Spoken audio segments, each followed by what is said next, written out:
Shared Household Expense Management Assignment Project. Shared Household Expense Management is a simple little tool to help you keep track of the expenses of all the members in your household. Ideally, you set this up on your public web server so you can add expenses directly from your phone just after paying. Shared Household Expense Management is a simple little tool to help you keep track of the expenses of all the members in your household. Ideally, you set this up on your public web server so you can add expenses directly from your phone just after paying.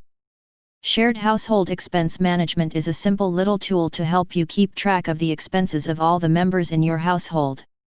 Ideally, you set this up on your public web server so you can add expenses directly from your phone just after paying.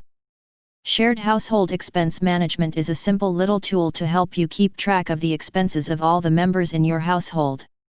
Ideally, you set this up on your public web server so you can add expenses directly from your phone just after paying.